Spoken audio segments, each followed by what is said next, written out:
Jakton. Koro kanka to chaplains mowango mamoko machalo kaka Waronika aneno pasa nika to kodi siasa. To kodi siasa. Wakwayone joge waduto te madhogi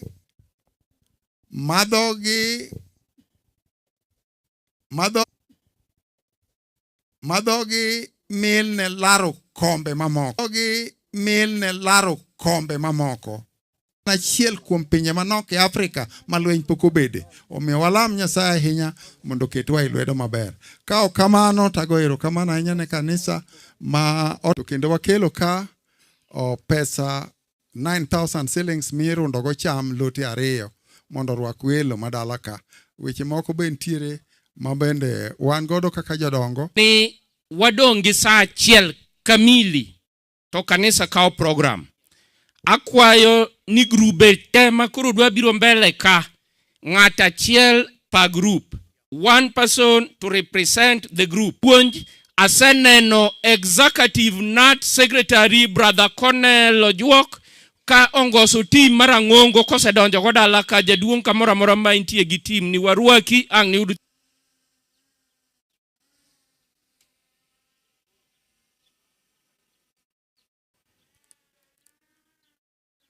erokamano neno ka ubiro kendo mana kaka wasewacho ni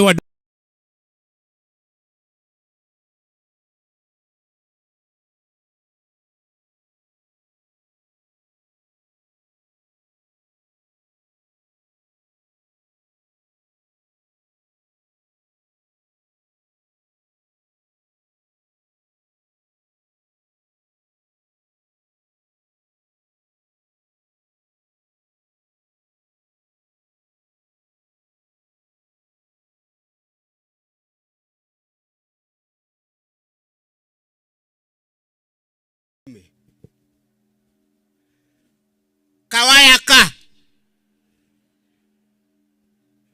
udongi ng'ata achiel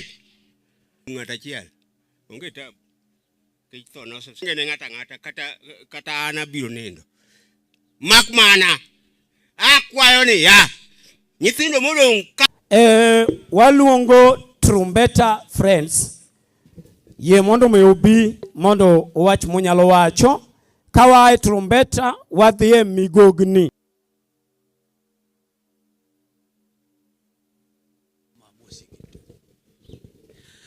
Ye monda moso ganda Nyasaye moyo ene manakako semiwa thuolo wan oganda ma iluongo ni trumpeta friends waduto te wang'eny wan regions mopogore opogore kombe wa regions go duto giseyudore ka. Abro mio ja telo maduong' mar national ma en organizing mondo kao thuolo no makende ka brother Godono sewacho an jalo Paul Ngaji en wuod Kanyadoto Rapedhi block ane jakom mar jowinjo mar Rapedhi block kendo en achiel kuom jowinjo wa mar Radio Tarumbeta wasebedo siep kode mang'eny omiyo kano wito owadgi to nyaka waringi mondo wabi wamiyege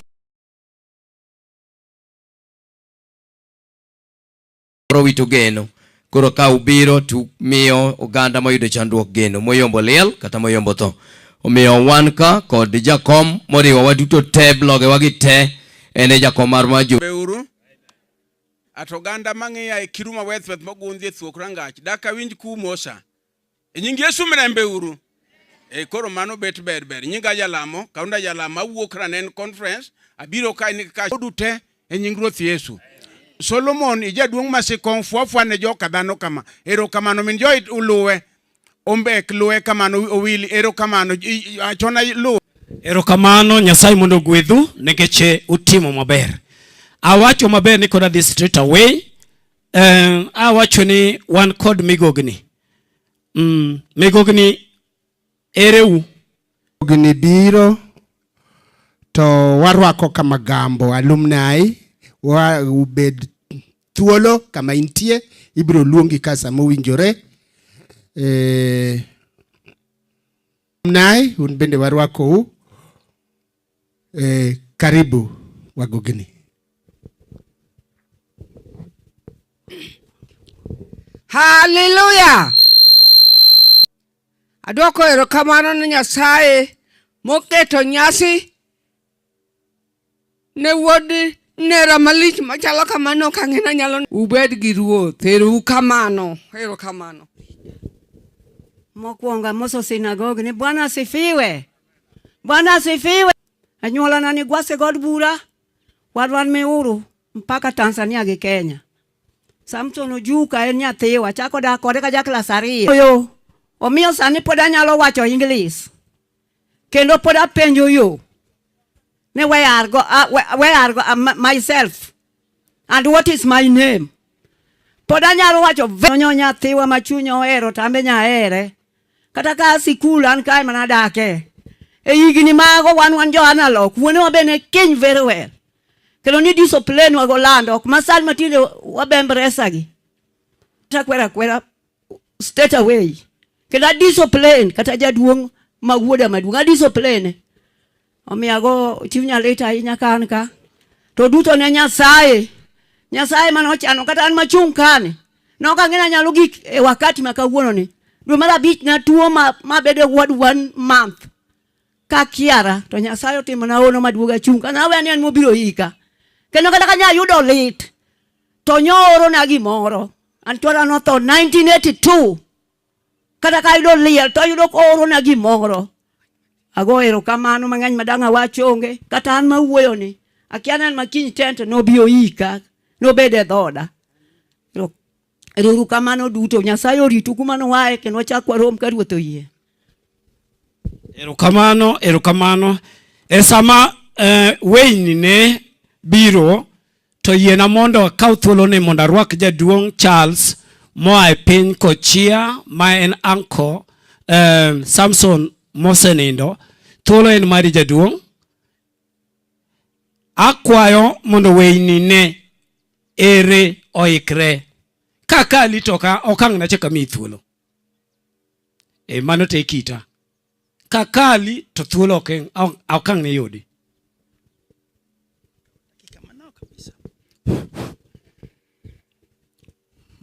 Ne joko juka duto anyuola mar Kobado nyithi Ojuka nyikwa Ojuka mawuon jaduong' Samson ahinya atimo numosa ahinya ok ung'eya tan watu Ojuka wuod nyaminwa mar Minasi. Rit nyithindo anyuola duto te. Kaneno ka Jo-Kristo bedo ka ketu nyithindo mondo obed Jo-Kristo kendo gilem motegno. Mondo bi oywago osiepwa kendo jaduong' maber ahinya kendo nong'e japuonj maber ahinya. An Jalis Odumba, an jakom mar Rangwe sub county e bwo Dongi Randa. Ni uduto jo-Rangwe wati uru e luth achiel. Wabed uru jodongo, beda kanyo to wambe wabed manaka to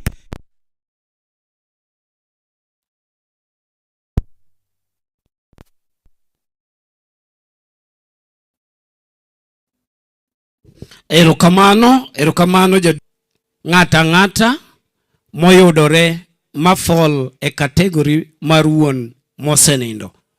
Thuolo en mari kamora mora ma intie. Sitene motene e familia to kendo wan go wadgi mabende emodong' ang' gibiro wuoyo mopogore. Koro masa mosenindo Samson.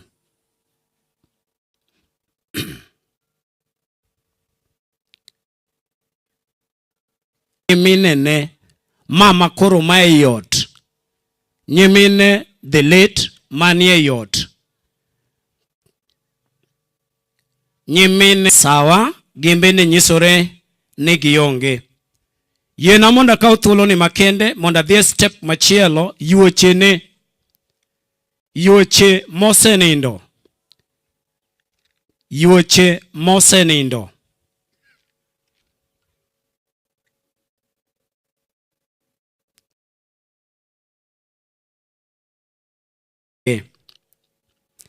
Yiena mondo akaw thuoloni makende koro adwa luongo min-gi ma bende koro dong' ka.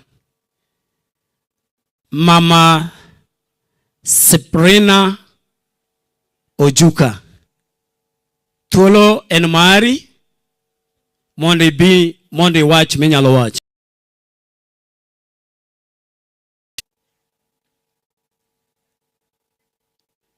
Ka piny oling' kamano, nyisa ni en bende odich.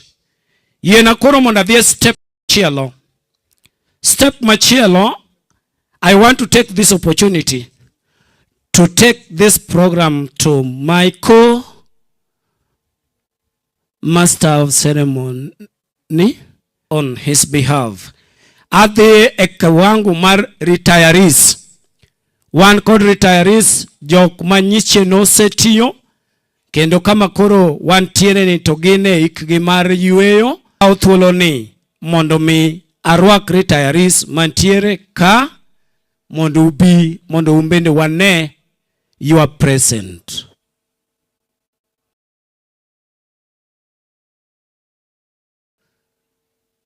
Hainya biro Nyasaye mondo telni kedwaro mondo mi ongosa waka.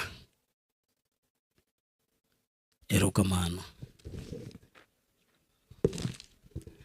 Ne master of ceremonies ne kanisa maler mobiro kawo japuonj Samson, ne jogem O.Ojuka, jopuonje retirees, jo wede duto mosunu kweuru. Hello retirees. Ang'e ni program to de to kubia matin. In jamol gi wach ne gisewacho magiol. Koro fuafua ni all the retirees that are there, teacher retirees and any other retiree, please. You are free to come. While you Mos Makende ne japuonj James Makoro wetawadgi, and now the only surviving son of Ojuka, the kendo koro takamama bende waseiko ka. Lo jopuonje Ojuka nyicha wango teacher retirees magame. Nyasaye ber. Hanan Mary Oluoch, retiree. Dibora Miguel, japuonj mayueyo. Damaris Ochieng, retiree. All information madhinewa ane malando. Koro kuom mano wagombo ni jok mapok obedo kodwa get time join. Amen. An Kasmiel Onyuka Binge, an japuonj mosedhi yueyo.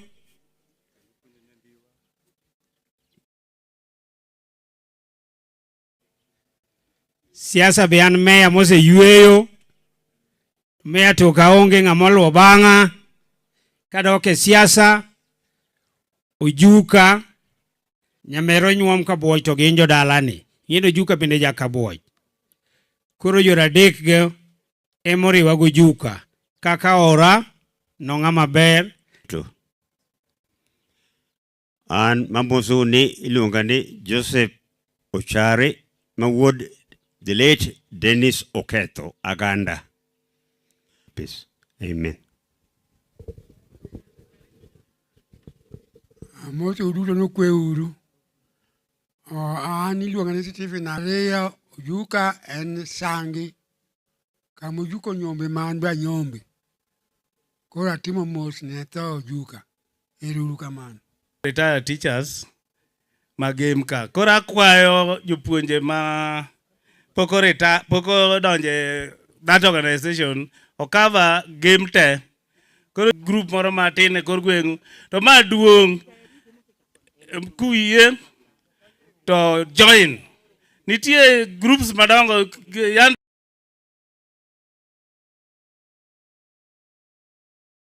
Kenya mangima ni chanene liel ko biga ka. Police nige maggi almost the whole country. Why can't game even extend to so that we join each other in whatever problems, in whatever joys we have? You feel free, come and join us. Thank you very much. Fraternity. Worthy a teachers fraternity, and I want to call upon Madam Perez Okambo.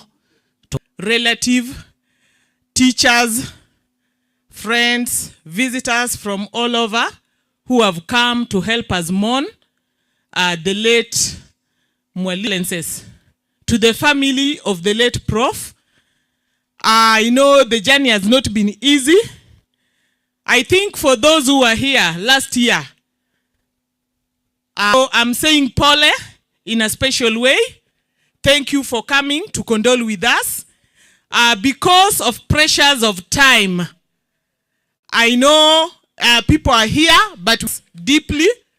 Boma ni boma la mwalimu, kuna walimu hapa, tafadhali walimu. Fwaura fwayagi kama ubede no. Karibuna. Awachoni wangi jatendwa maduong, riwruok mar jopuonj mar Kenya National Union of Teachers, osedonjo ka gi timne, kenda paro ndung jopuonj mar Angwe, wagonu erokamano kuom kwe ma useketo kinde duto, kenda paro ni bro wachnu ni around this time, wabro doke debe, kendo wabro doke yiero. Gore, retirees nika, winjo ka Mr. Migele, osewuoyo makargi, abro mana chiwo program ni straight away ne jagoro marwa Mwahera National Union of Teachers, iluongo ni Brother Dorcas Oguda Odada, nyako moromo. Kora abro miye tungni mondo ene makoro chor wote na viongozi wa walimu ambao wamejumuika hapa.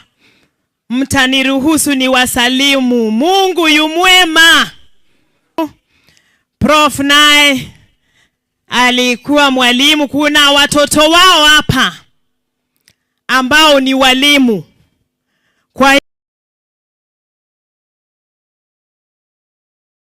wote ambao wamepata fursa ya kujumuika hapa, wawe ni wa hapa Randung, Rangwe, Homa Bay nzima na hata nje ya Homa Bay, wasimame wote tu hakikishie kumwalika katibu wa chama katika tawi la Homa Bay, Bwana Colonel Ojuka, aje hapa mbele atujopo. Smart, karibuni sana.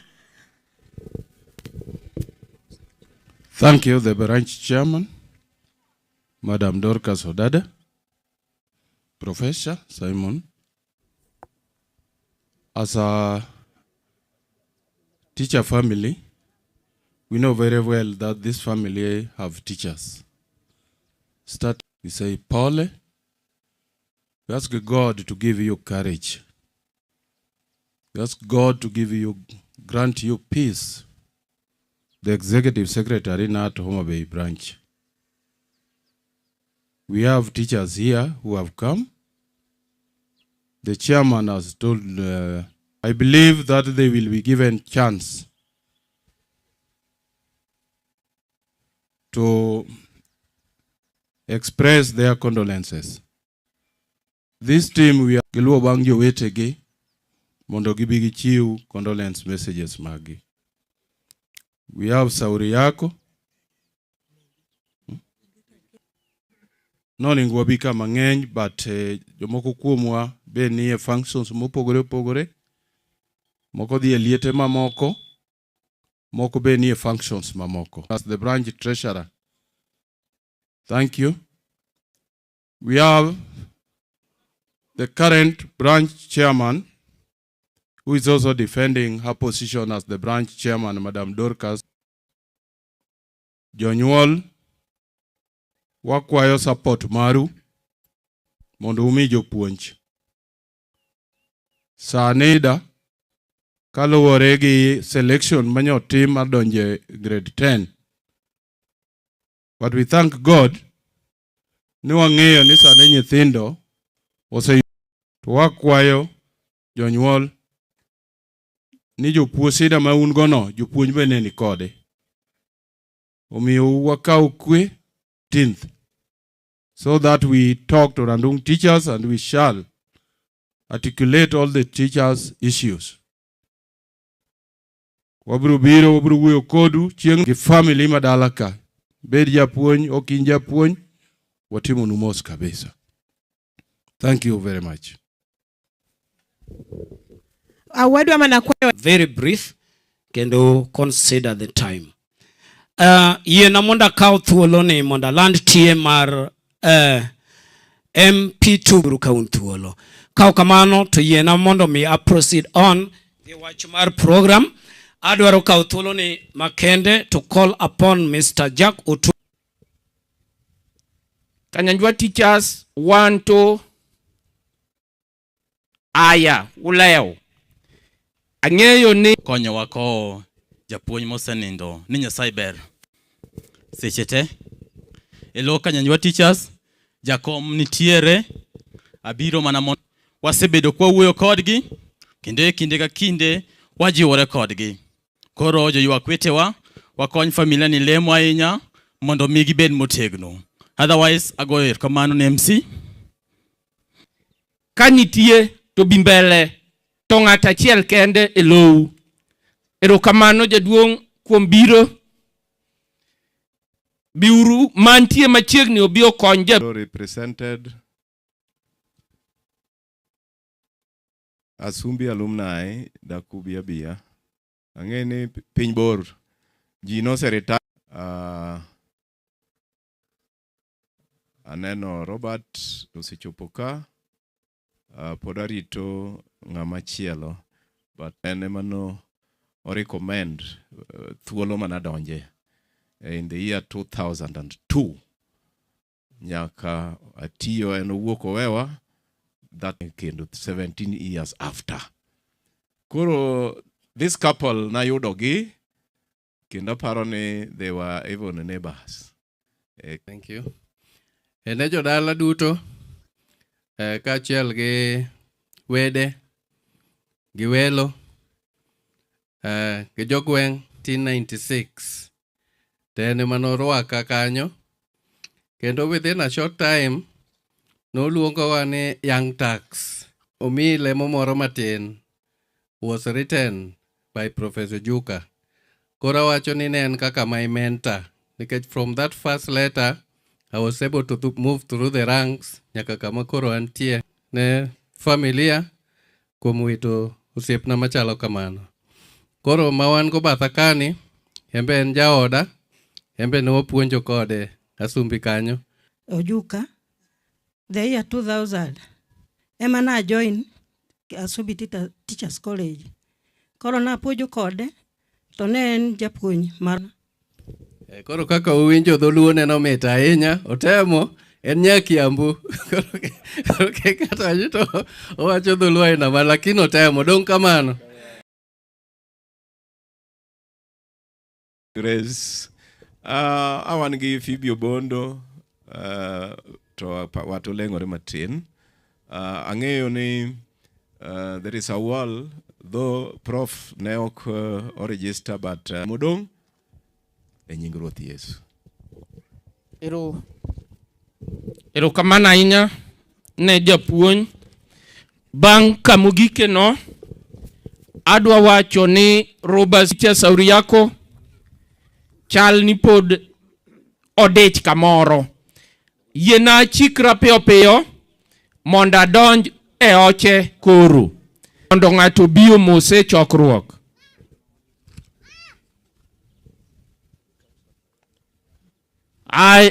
Jogwasi aneno kadonjo gi kang'e machiegni.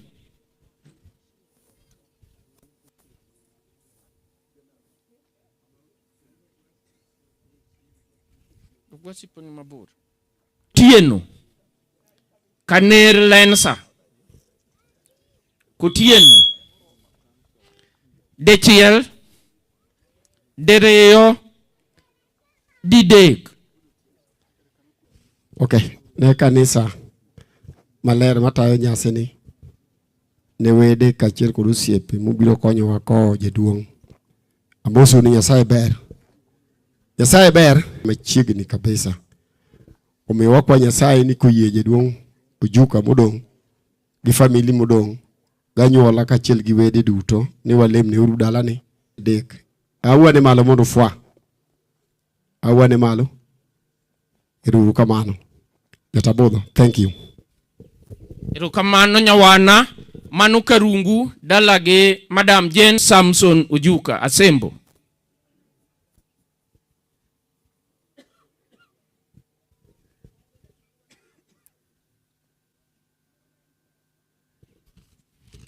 Aneno gi kage donje podium gibiro.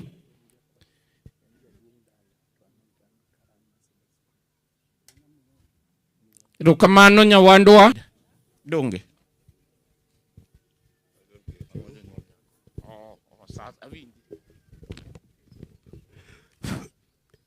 Ne jodolo matayo chokro kawuono wan ka endi wan kaka jo kindu kara chuonyo wabiro ka kaka wani uno makoro kate nyamba nyango nyabana jaduong Odeny jaduong Daniel Onyango wan ka endi gi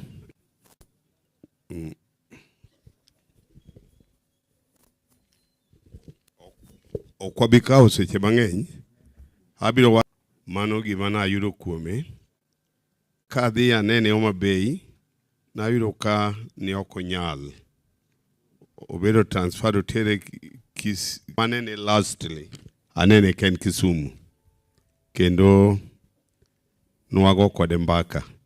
I didn't know he was going to pass away.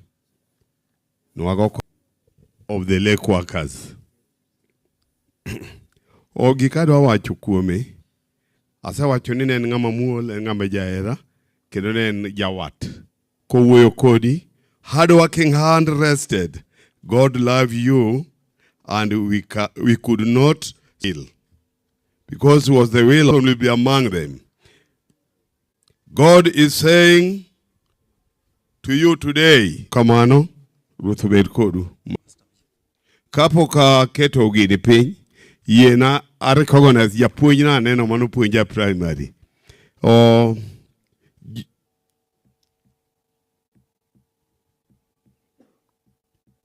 Kiambu, if you are around. Yeah. They are somewhere up.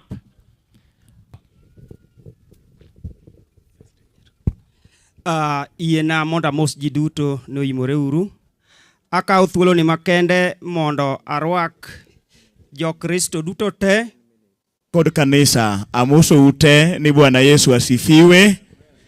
Erokamano uye wawachne warwaku duto e nying Ruoth Yesu. Kama untie ne bende wach mira wach kane ka oganda mathoth ji te osedhi to wachno ema biro dong' gi joka jaduong' Ojuka kendo biro timo negi hocho kama dhano. Warwako uwe pinje muwacho nang'o. Amina. Thank you so much senior. Nyasaye mondo gwedhi mang'eny. Erokamano. Bende Nyasaye yie mondo abed gi very jaduong'. Thank you. Erokamano pastor wamor gi wachno ni kare kogoyi piny to gimi ywago nyalo nyiso gima kiny. Erokamano. Nyasaye yie mondo omosu good. Wachi gimoro. Thank you. Amoso uno kweuru. Atimo numos kenda nang'e kan jayalo mar kitepe kendo kata tero ne kitepe tong'iyo ni to ng'a mondiko bugni en ng'a tong'iye gi kaka en to nyisa ni bugane kata ike duong' kamano kendo gi lony ma en go to wene jadolo kore. Atimo mos tago erokamano ni Nyasaye okawe sama ne ber ne Nyasaye. To nikech dich ma ok nyal geng' onwang'o thuolo mondo wuog piyo. Ne familia mar joka jaduong' kauru mos mar pastor Nick Nyakado siao pige. Jal manuwuoyo kodwa kanyo e ndalo no ne en pastor maduong' mar Rangweji adi marwako jatich Nyasaye. Ng'ato to ok rwak pastor. Ng'ato ok rwak pastor. Itimo tim marach kabisa. Ji adi marwako pastor. Walemne mondo Nyasaye wuo kodwa. Walemo Nyasaye. Ni wach ka wach Nyasachwa ma nyathini no wache pawni. Isir gi teko kod ranyisi. Mondo kanitie gima wach nyalo time ngima nyathini moro otimo. Koro adhi yalo dakika matin. Koro ok ayie kamor gi jok machung' mawuotho nikech nasomo kondik niya. We ang'isa mondo ang'e en saa 7:19. To meda dakika onego ka asomo e kitap Nyasaye e buk mar Jo-Korintho mokwongo sura 15. Ma tho oserwakore gi mano ma ok tho, kendo kamane ma tow oserwakore gi mano ma ok tow, eka weche duto mondike manyino chop kare ni in tho ere lochni. Prof awinje kana tiyo wikoten to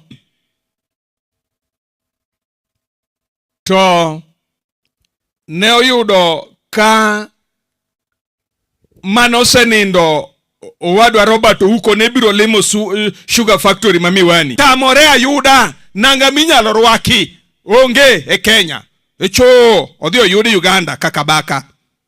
Koro ketie pachi kikithagri gi ndiko ni od rwakruok. To nanga morwako bende nanga ne wuoyo tinyalo wuoyo, wanyalo wacho everything. Jo wuoyo yieni wuoyo.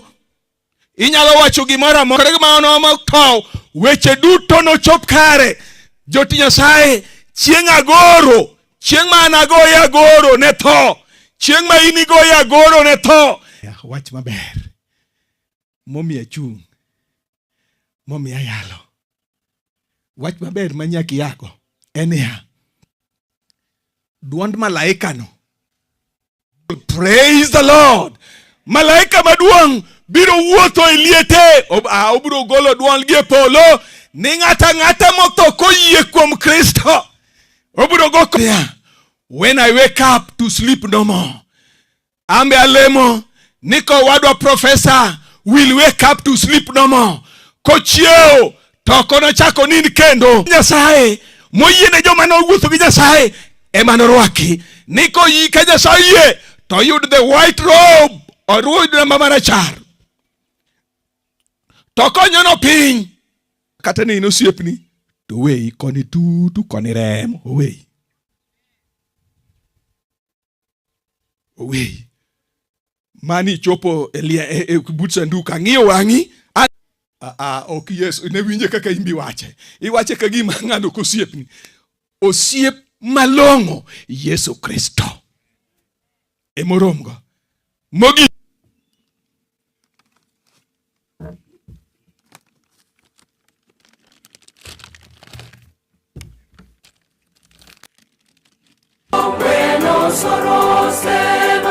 Will soon be done with troubles and trials. Say from heartache, sit down and rest a little while.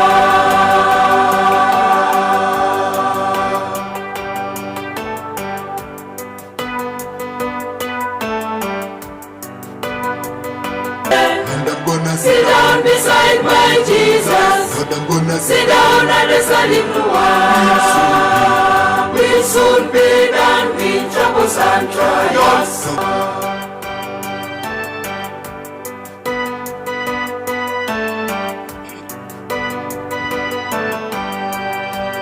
I shall be will soon be done with troubles and trials. Troubles and trials. That home. Yes, in that home on the other side. On the other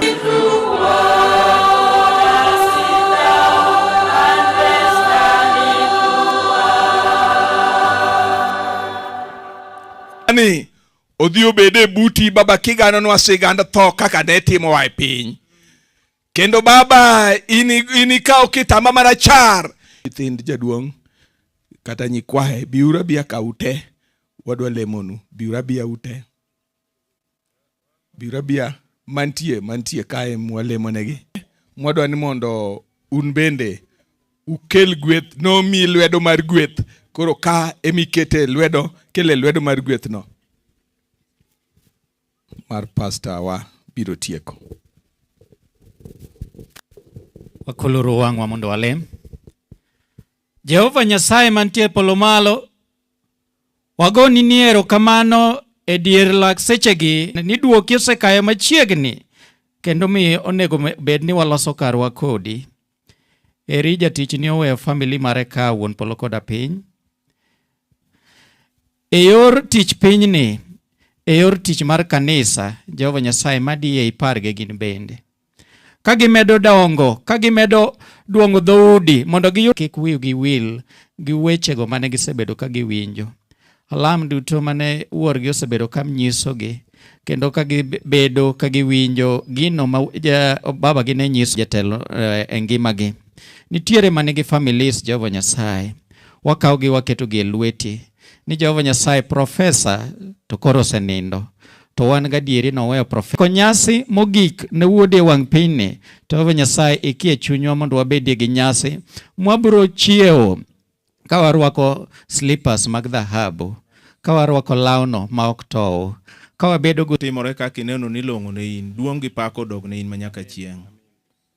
Waketo family mar joka jaduong' Samson Ojuka e lweti. Kod maoko. Kanitie mane nyalo wuok e kul mane wuon gi min gi oketo gie mar ng'ei Nyasaye mangima make iduoge.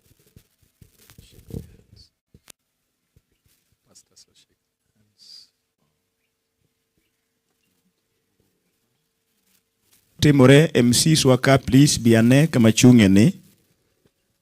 I'm Tuario ka biurane. Kose tiek gwedhgi to gibeda beda.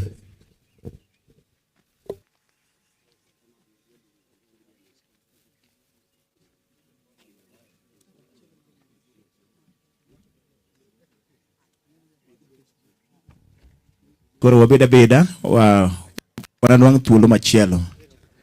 Thank you.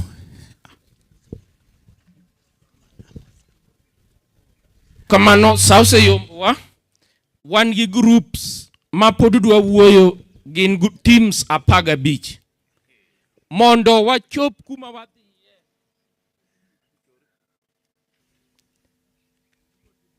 Ong'isa ni podi joro kutieno nyaka beni mano jodala gelisa. Kutieno nyiweni ni moa kotiru gi chokruok e yor moso gi gikelo kuyo maru. Ochete mayudore e dala ka thuolo makende en maru. Kendo gi chandruok. Otimo mos makende nikech ore ni.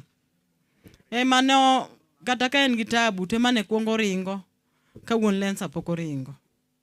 Ok onyal wuoyo nikech en Gwasi biro. Jogwasi osechungo.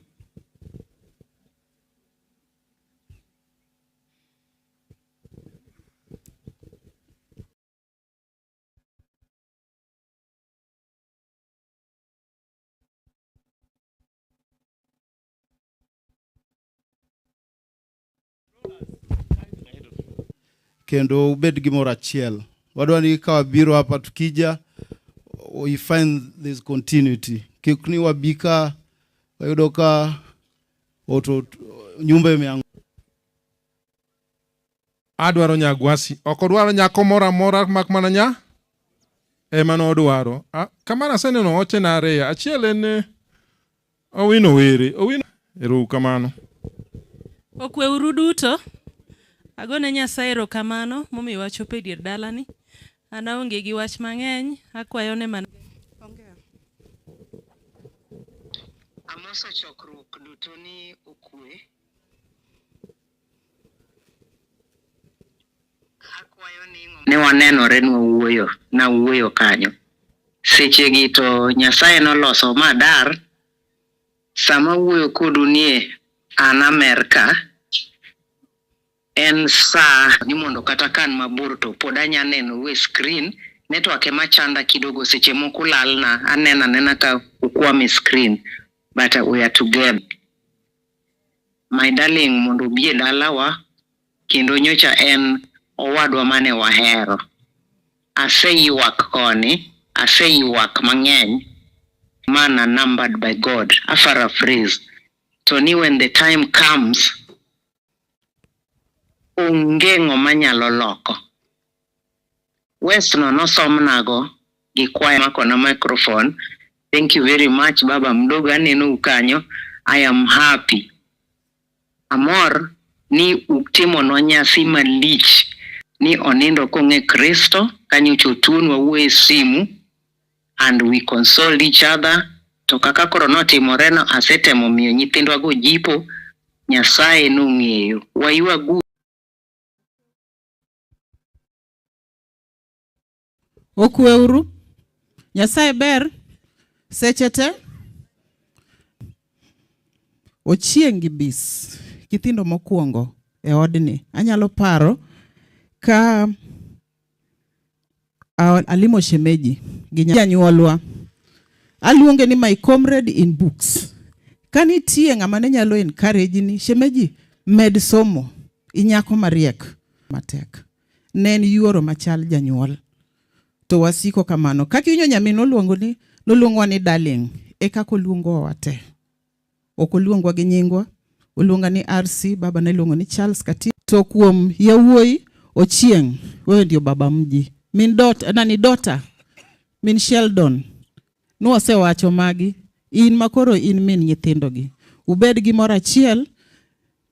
Be abiro ka mang'eny, be an nyamin min Ochieng' ma ji onge mang'eny. Koro ana mokwongo agonu erokamano kuom thuolo mokaw mubiro ka. Pesa onge, dich bende ng'eny. Mubiro, thank you for your time. Ok abi wuoyo mang'eny, nyithindo pod wan go, pod wabo wuoyo kodgi. To ogonu erokamano. Adwa nyisou ni an mane Mr. Ojuka okine Mary to nowacho ni an mana miye. Namiye nade? Mary ne wang'iyo go e otu bedo gi jakori. Ne en jakora, chiencha duona nodino no kanyal wuoyo. Ma to tik. Nyaka ora tik nyaka pira ora. Koro an japuonj nohera, lusikwa shemeji law kwach. Ingeni in mani an nohera. Kato wan kaka iwinjo wachno, wan onyuolo nyira ang'wen na roho gi. Msizame kwa adversity. Msizame. Dust off and move on. You will have to accept, adjust, and then you will advance. Hallelujah. You will see mama toka. Mago mondi ya wuota manka. Eliza. Ametoka pia. Eliza. Migoge mama kwa dalagi. Jatendwe tu kot kachacha. Order of seniority. Wacha ni mama uwo mondo jaduongo uwo. Mama nyaro chola. Tema. Chola. Tema. Nyalo wacho. Nyikwaya gita wuoyo go ka wacho ni ya. Nyikwaya. Atuto kanene wuon Ochieng' koro nindo bang' Mary. Simoling'ore pi makata sukache wakia ni babiro madho yawa. Nyamin bi. Yabia. Nyamin bi. Yabia. Erokamano ne welo wetena gi jodala makoro bito jadunga mosuno kweuru. An makoro bito jadunga mosuno kweuru. An Professor mano ora. An wuon Mary matin. Achako ng'e ka ne Eldoret ko jabiro tema nyocha pok obiro. Koro mosuru kode. We ami owadwa maduong' makoro gik dalawa otieki.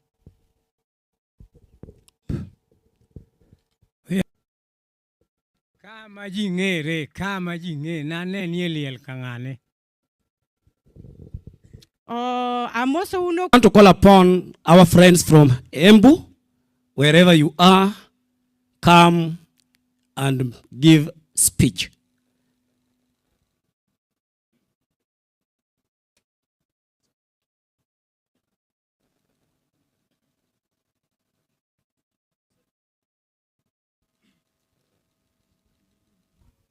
Na bibi bradhangu. Kabla wasalimia, nitaongea na watoto wa nyumba hii, niwaambie Mungu awabariki sana. Pressed on kindly bear with me. If you are called, kindly. Nainya. Wagombo nosiepe Moses te gi jowa ma jodala te wabi mondo watim mapiyo e lo kanisa ma Seventh Day Adventist. Bende wan gosiepe agombo ni ukasa ne tiendu matin mondo kik waketh sa mobiro kendo pod wan go odiechieng' sani. Nyasaye bende yero Nyasaye, to kiyero Nyasaye to Nyasaye biro konyi king'eye e nying Ruoth Yesu. Erokamano ahinya e lo kanisa wagoni erokamano. Erokamano ahinya e lo kanisa wagoni erokamano. Wan go wete Musa. Wete te ting'uru badu malo. Bros mago shemeji mag nyaminwa Elizabeth. Yenauru ka ok aketho kinde samoro jomoko nyalo penjore jodala gi Julie nyako ma ochung' biro ni.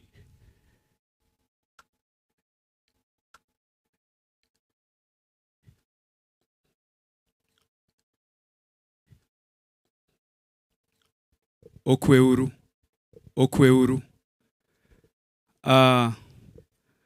Wabiro team moa Suba kendo erokamano.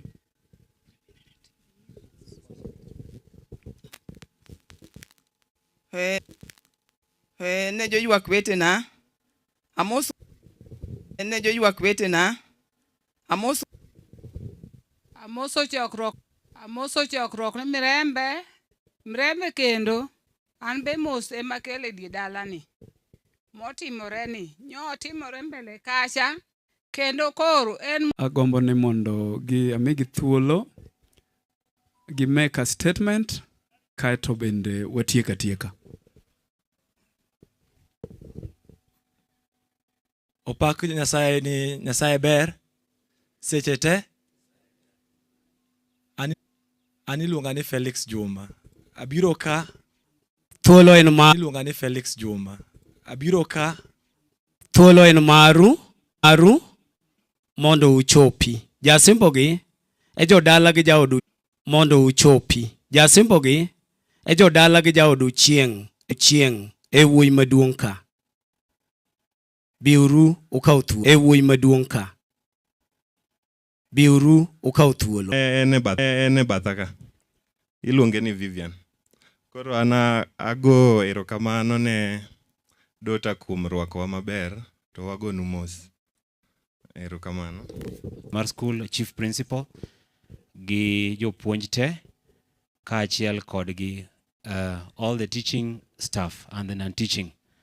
Otherwise mosuru yenauru mondo amiye thuolo at this difficult moment that God shall hold your hands so that you can move on despite this heavy challenge that you are having.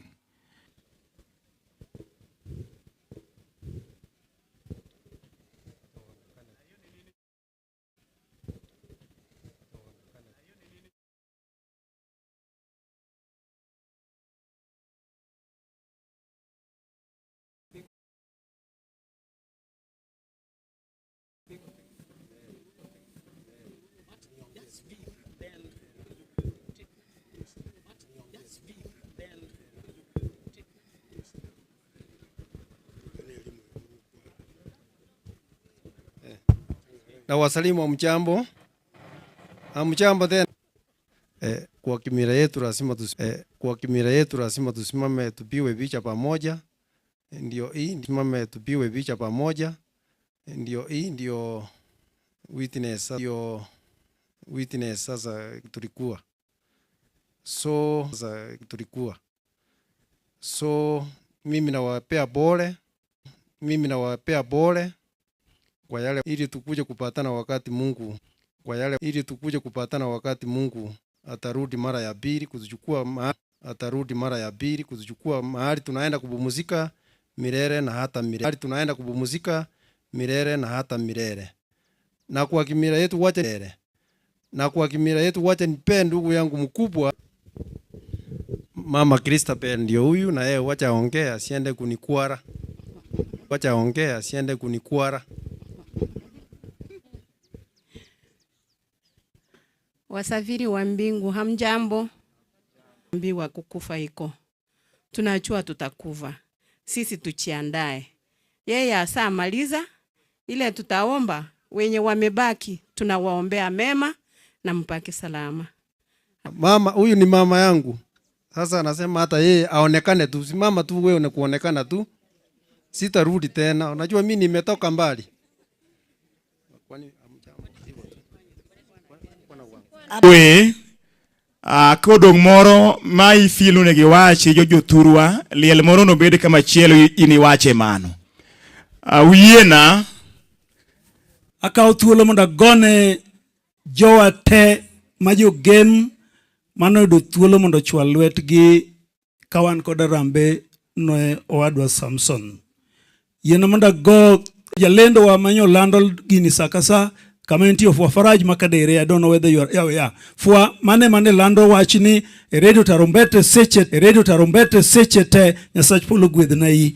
Ago tieko monda goero kamano ne Obunga community kanye matie ma almost nadwa retire. Joka jodonga te obiro ka mogik. Yiena monda goero kamano ne jaod Liz oduogo. Odhi Kisii everyday oduogo. Nyasach polo gwedh nai. Kai Liz gisemo kai mage jomo semedo employed gitimo tich. The rest not imachison professor. Machalo jaode. Ki yudo kako pidho jaduong chiemi hospital. You could shed tears. I'm unhappy but because she's not here. Wherever she is, Kamara O.Ojuka, who now preaches the gospel. You are in the heavenly kingdom. Erokamano. Thank you so much. Erokamano. Jedung Musa. Erokamano. Thank you. Erokamano. Erokamano. Thank you so much. Thank you so much. No cuando wagirembe yes. No cuando wagirembe Yesu. Remono nasu. Remono na chulogo de weduto. Kikikelna. Kikikelna. Thank you erokamano yapewa. Thank you erokamano yapewa. Erokamano. Mano. Erokamano. Mano. Erokamano tewa. Erokamano tewa. Erokamano. Erokamano. Thank you so much. Mano. Erokamano. Thank you so much. Erokamano siapa. Erokamano. Thank you so much. Erokamano siapa. Erokamano. Thank you. Erokamano siapa. Erokamano. Thank you. Eromoso pio pio twakalo. Jowago bete chieng. Pio pio twakalo. Jowago bete chieng.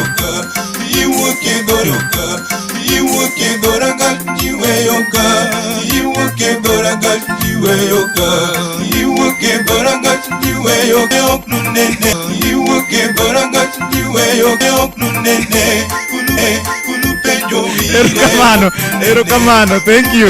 Kumanya du. Erokamano, erokamano, thank you. Kumanya du modeo die. Very good. Jeruo kilo pesa.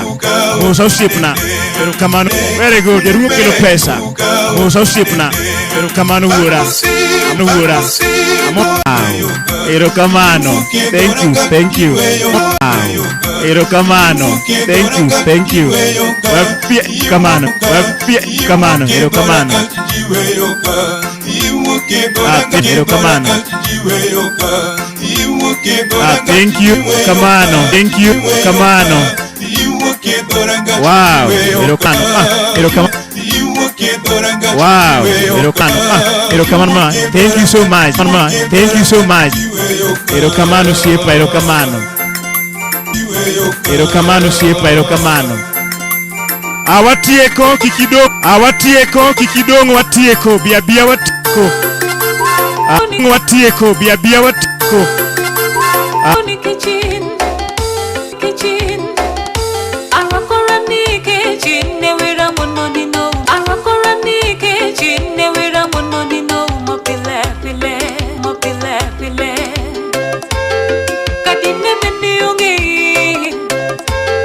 Kadine mendi ungi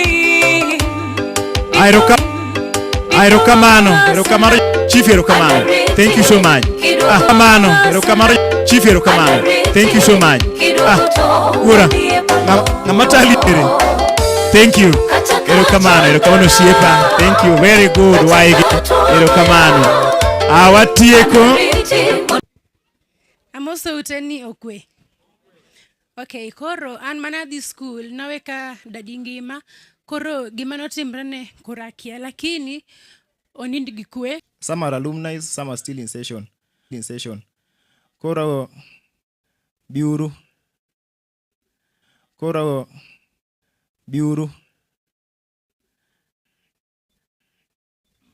Eiwaka.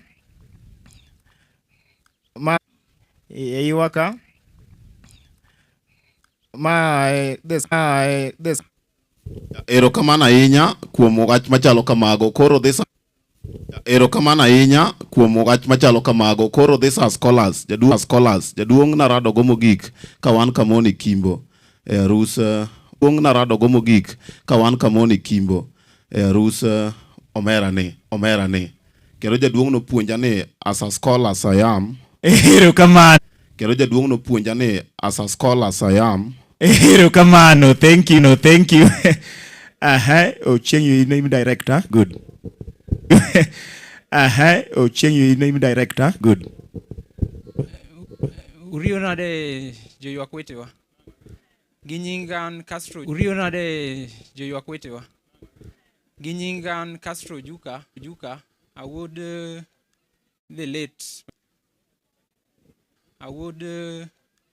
late. Can say a word or two to the congregation. Can say a word or two to the congregation. Yes, you are Mano. Yes, you are Mano. Erokamano. Thank you jaduong'. Thank you.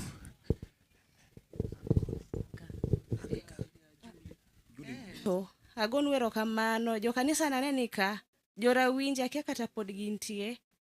Agon wero kamano osiepega moko ne wan gogo tieno nwa tere Oasis kwatere bill nodhi ne law mane 200,000 ne waigi bill mwachulo kaka ineno wani without friends kakoro dhira koro kaeroga solo mar WhatsApp gi so it is because of her that we opened that group.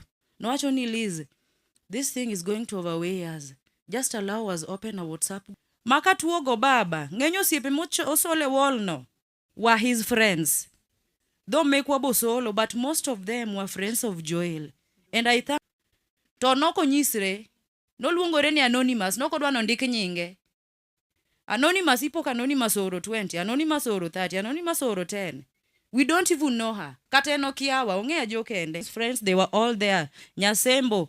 Kaka wapangore kagi, adiero siepe wa uchung kodwa, kendo daer wacho ni waneno lwet Nyasaye through friends to us. Kadonje compound ka, aparo kamano ero bete tie gate ka, yude ko ochieng, ndalo no achich ni nochako bet matuo, to nochich ni samoro vitamin D emano lak. Ni yude ko bete tie gate ka, kumano dhi maber, nochuno wamwa oro chieng ni ochieng ya dhi ng'ane dadi. Ko biro to yudo ng'ama tuo mok nyal kata wuotho. Mane kako chieng noting'e gi gari to thiethne notimre nadi nochakore. An gi jodala to nochung. Though I was not there but abira yudo ka gitimre nade gi wuoyo. Koro welo temo yuorowa jorangwe Claire ni kaneno taparo mama. Nikech mama was a very good friend of Mama Sarah. So keep us in prayers. In as much as wadongo, okwadongo as such. But wanjo manyalo make ideas Hospital kichope to in midhine no jatuo in moningi timiri nade ilem. To ene mano lemo. Nyara miwange lemni. Ene mo lemo kusebetuyo kendo when you'll be traveling on bike to your destinations. Thank you. Wacho te adier. Wacho te nyimodong kuro 5 jaduong' mar adek so overally and the fourth born. Koro kapok awuoyo aluonge ga ni Sunflower. Koro we Aston on the Cadena. So I don't know where to start. I release him to rest. I released him kanotho ma kade tears nenyalo duoge to dekoro en alive. After that, I said, God, I release him. Let him rest. What I'll say is that may his soul rest in peace. And even though he is not with us, no one will replace him from my heart. I still love him. Those conditions are very heavy on an individual. And then koro kimedo share inyise the desired level ni piny komedere moto odhibedo stable, but despite all that tidoka the organs continue to fail. Makoro kano chope stage mar ICU, kano bedo admitted to the nurse high to acute changruok, ikaweni maybe the hospitals are in business, but in real sense the organs are also failing in as much as they train. Nyoro ne blood of the pinyo mederemo. The other time gimakama condition makama no work. Koro the next day what will be up next. Koro kataka jatuong oyueyo tuachoni for nath afeni Nyasaye oparnwa mondo we number our days mondo mi watiek gimora mora manochwe piny ka mondo mi watim. Mogi kagone osiep, but when you do things together, a friend will give you an advice, the other one will give you finances, the other one will come and console you. Tidoka, you get the strength and you... Erokamano. Dad was a person who excelled in everything I can to learn from him. Just like the Israelites faced so many challenges when they were moving from Egypt to Canaan, just like the Israelites told Moses to take them back to Egypt rather than perish in the desert. I listened to what you travel back. Thank you. Nyasaye ber. Ne kendi kaka Nyasaye ber. Ngo Nyasembo owach matin kasto atieki.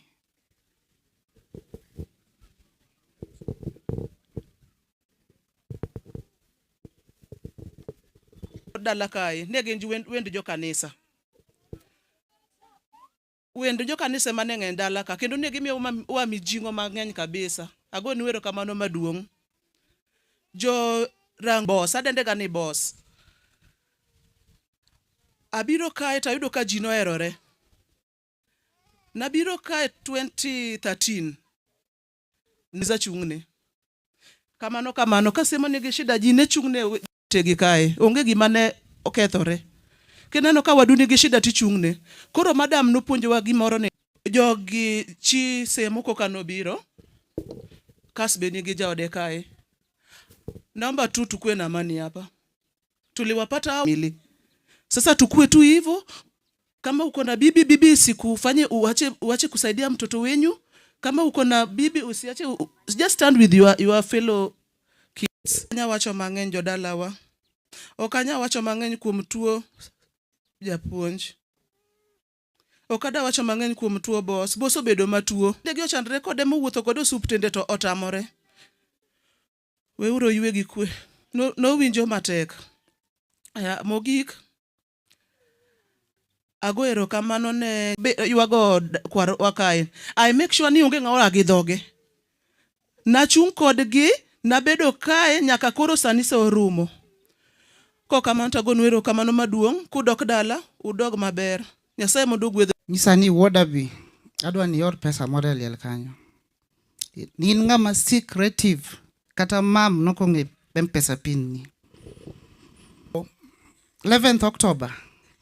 Joyce Gotona. Ochieng, baba usebedo matuo to kodwa no nyisu oneno no dhi miyo stress mang'eny. Desi Joyce ng'ada simu, agoch muoma. Akawe, akete probox obet mbele, wan kode ji ariyo, ane mariembo nyaka Homabay Referral Hospital.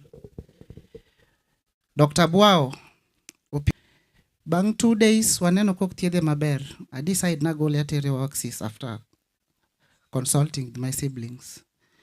Watero dadi Oasis. Obedo kanyo for 2. Taisi dadi walemni. Wen makunga lemni kokilemna. Olemo ta lemo kama kuwie. Koro, the last test, makasto nwakwa duogo dala ka. Otere days, nokwa dua likne. Kech daddy ne make ga joke sometimes back. Ni ngato kar bedo gi cancer, kati bed gi AIDS. Kech AIDS ti chiemi bedo machwe, chamo fruits ti bedo machwe. Kore mopo Kisumu after 1 hour 30 minutes. Noka dwani ndege oyombwa. Ane mana riembo gi nyasembo. Ane wan kodi ji adek mtoka. Kwa chope airport, otim scanning adonjo kode iye kanyo. Owuondre ni mano babagi.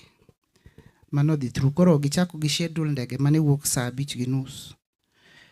Kochako dok ndege ni dwaro certificate of clearance from the doctor that is fit to fly. Peje no tek manade. Makoro we shouldn't be mourning, but we should be celebrating a life. Ma would advise our siblings ni wamora mora igni mochope go onge ngama ne nyalo chope sani. Wasom biology kasto atiek.